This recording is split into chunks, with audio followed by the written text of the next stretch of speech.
नमस्कार दोस्तों, स्वागत है आपका मेरे चैनल अभीस विचार में। आज हम बात करेंगे कि हमारे ऐतिहासिक ग्रंथ रामायण और महाभारत में ज्यादा बहुचर्चित कौन सा है। इससे पहले बता देता हूँ कि ये कोई माइथोलॉजी नहीं है, कोई मिथ या भ्रम की कथा नहीं है। वेस्टर्न वर्ल्ड ने ये टर्म कॉइन करा था, माइथोलॉजी। अपने अंग्रेजी में ये सवाल बहुत बार सुना होगा।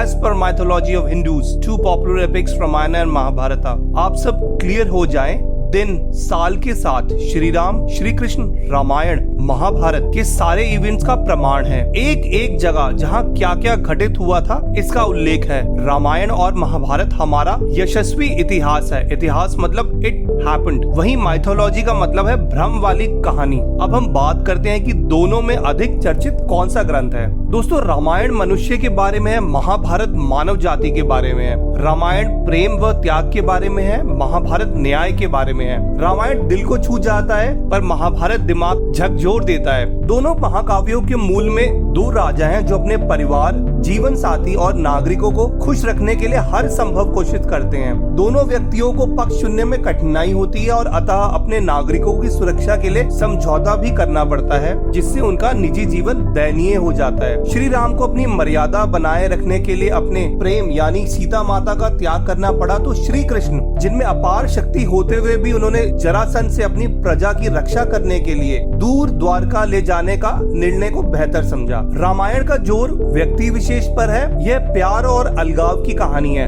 राम का अपनी पत्नी सीता के प्रति प्रेम, अपने पिता दशरथ के प्रति सम्मान, अपने भाइयों के प्रति स्नेह और बाद में अपने खोए हुए पुत्रों की लालसा और वह सीता के लिए उनका दुख। बीच में हम हनुमान जी की अटूट निष्ठा, लक्ष्मण जी का अपने भाई राम के प्रति अकल्पनीय प्रेम, भरत का राम के प्रति स्नेह, अपनी पत्नी की तलाश में राम के पुल तक का निर्माण कर देना और जटायु का बलिदान असाधारण रूप से शानदार। यही कारण है कि रामायण एशिया के 1 दर्जन से अधिक देशों में सर्वाधिक पूजनीय महाकाव्यों में से एक है। वाल्मीकि रामायण में जैसे कि राम द्वारा नियम तोड़कर एक दुश्मन बाली पर पीछे से हमला करना, या श्री राम द्वारा अपनी पत्नी सीता को अयोध्या के नागरिकों के जाने के बाद शहर छोड़ देने का प्रकरण, या श्री राम का सीता को बोले गए कठोर शब्द युद्ध जीतने के बाद सीता अग्नि परीक्षा का विचार बनाती हैं। भले ही राम ने दूसरों के सामने सीता जी के चरित्र पर प्रश्न ना उठे इसलिए बोला हो, पर राजा राम को एक विकल्प चुनना था। क्या उन्हें अपनी पत्नी से सवाल ना करके पक्षपात करना चाहिए? भले ही राम का दिल जानता हो कि सीता निर्दोष है, पर क्या राम को सिंहासन से इस्तीफा दे देना चाहिए था या अपनी प्रजा को सौंप देना चाहिए था? कोई आसान उत्तर नहीं है। दोस्तों, आज भी नेताओं या प्रमुख लोगों के निजी जीवन और सार्वजनिक जीवन के बीच चयन करने के लिए मजबूर किया जाता है। उसी तरह से श्री कृष्ण का खांडव दहन संस्करण, जो आपको सोचने पे विवश कर देगा कि इसको सही मानूं या गलत। ये अग्नि के फायदे के लिए करा गया था या इससे खुद के पक्ष को प्रबल बनाने के लिए, जिसमें अर्जुन को गांडीव, अक्षय तर्कश, दिव्य रथ, श्री कृष्ण को चक्र मिलना, युधिष्ठिर जहाँ सब कुछ हार जाने और अपमानित होने के बाद भी कुरुक्षेत्र युद्ध को रोकने का भरसक प्रयास करते हैं। ये अलग अलग व्यक्तित्व दिखाते हैं इन काव्यों के बारे में। जहाँ रामायण में सरल चित्रण है, श्री राम एक मर्यादा पुरुषोत्तम है, लक्ष्मण राम के हर बात मानने वाले हैं, हनुमान जी श्री राम के भक्त हैं, रावण एक शक्तिशाली राजा है पर असुर है, और मेघनाथ भी बेहद शक्तिशाली और युद्ध न हारने वालों में से है। इसकी कथा श्री राम का वनवास, सीता का अपहरण, श्री राम का रावण पे विजय और युद्ध के पश्चात का संस्करण। यहाँ रामायण में लोग मोस्टली ब्लैक एंड व्हाइट में है। दोस्तों, वहीं महाभारत बहुत ही जटिल, कॉम्प्लेक्स या मल्टी लेयर्ड है अपने कैरेक्टर्स या पात्रों की वजह से। युधिष्ठिर हर जगह वेद व्यास के शब्दों में आपको धर्मराज लगेंगे, पर द्यूत में अपना पूरा होश खो बैठते हैं, अपने भाई पत्नी को दांव पे लगा देते हैं। अर्जुन की प्रशंसा तो वेद व्यास ने हर दूसरे पन्ने पे करी हुई है। उनकी वीरता पे, उनके स्वभाव पे इतनी सारी प्रशंसा है, पर लगता है क्यों जब द्रौपदी से उनका विवाह हुआ और उसके बाद उन्होंने 5 भाइयों से विवाह का विरोध क्यों नहीं करा? क्यों द्यूत सभा में वो चुप बैठे रहे? क्यों अपने भाई युधिष्ठिर की हर बात मानना क्या उनकी कोई कमजोरी थी? वहीं दोस्तों, कर्ण वेद व्यास के टेक्स्ट के सबसे पहले श्लोक में एक अधर्मी बताए जाते हैं। हर षड्यंत्र में उनका होने का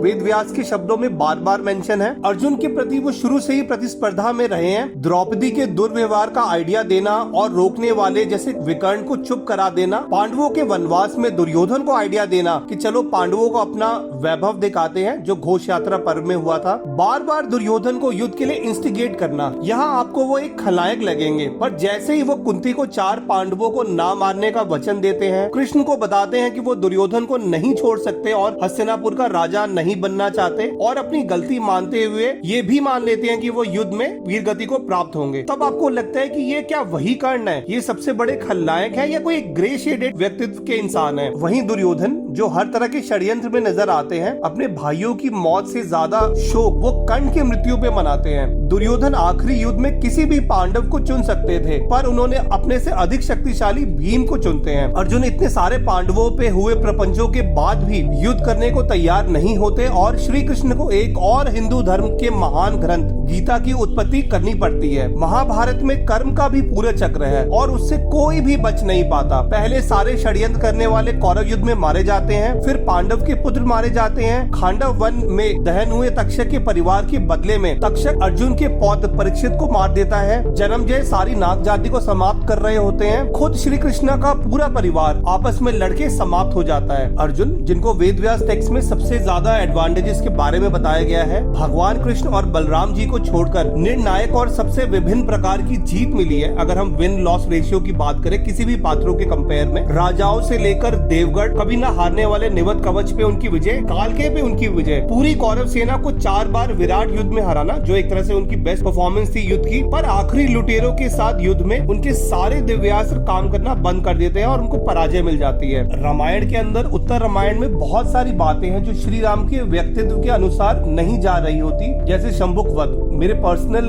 अनुभव में उत्तर रामायण एक बात के समय का जोड़ा हुआ लगता है, और मैं पर्सनल रामायण को सिर्फ वाल्मीकि रामायण ही मानता हूँ, जो युद्ध कांड के बाद समाप्त हो जाता है। संक्षेप में महाभारत रणनीतिक तत्वों के बारे में है, जबकि रामायण मानवीय तत्व के बारे में है। एक हर तरह के नुस्खे की बात करता है तो दूसरा दर्द की। आप रामायण के पात्रों को दिल से और महाभारत के पात्रों को दिमाग से समझने का प्रयत्न कर सकते हैं। दोनों महाभारत और रामायण हमारे भारतवर्ष की धरोहर है। हाँ, चूंकि महाभारत में चरित्र जटिल है, complex, grey shaded, multi layered है, इसलिए कलयुग में होने के कारण आमतौर पे लोगों को ग्रे शेड चरित्र ही ज्यादा पसंद आ रहे होते हैं। इसलिए कलयुग में लोग महाभारत से अपने पात्र को ज्यादा जुड़ा हुआ समझते हैं। इसलिए फैन क्लब हो या सीरियल्स हो या आधुनिक लेखक हो, YouTube videos, shorts, Insta, fan pages, सभी में आप महाभारत के चरित्रों के प्रति ज्यादा प्रेम देखेंगे। पर मूलतः रामायण हो या महाभारत हो, हमारे भारत का महान गौरवशाली इतिहास है और हमें इस पे गर्व है। दोस्तों, वीडियो अच्छा लगा है तो लाइक करें, शेयर करें और मेरे चैनल को जरूर सब्सक्राइब करें। जय श्री राम।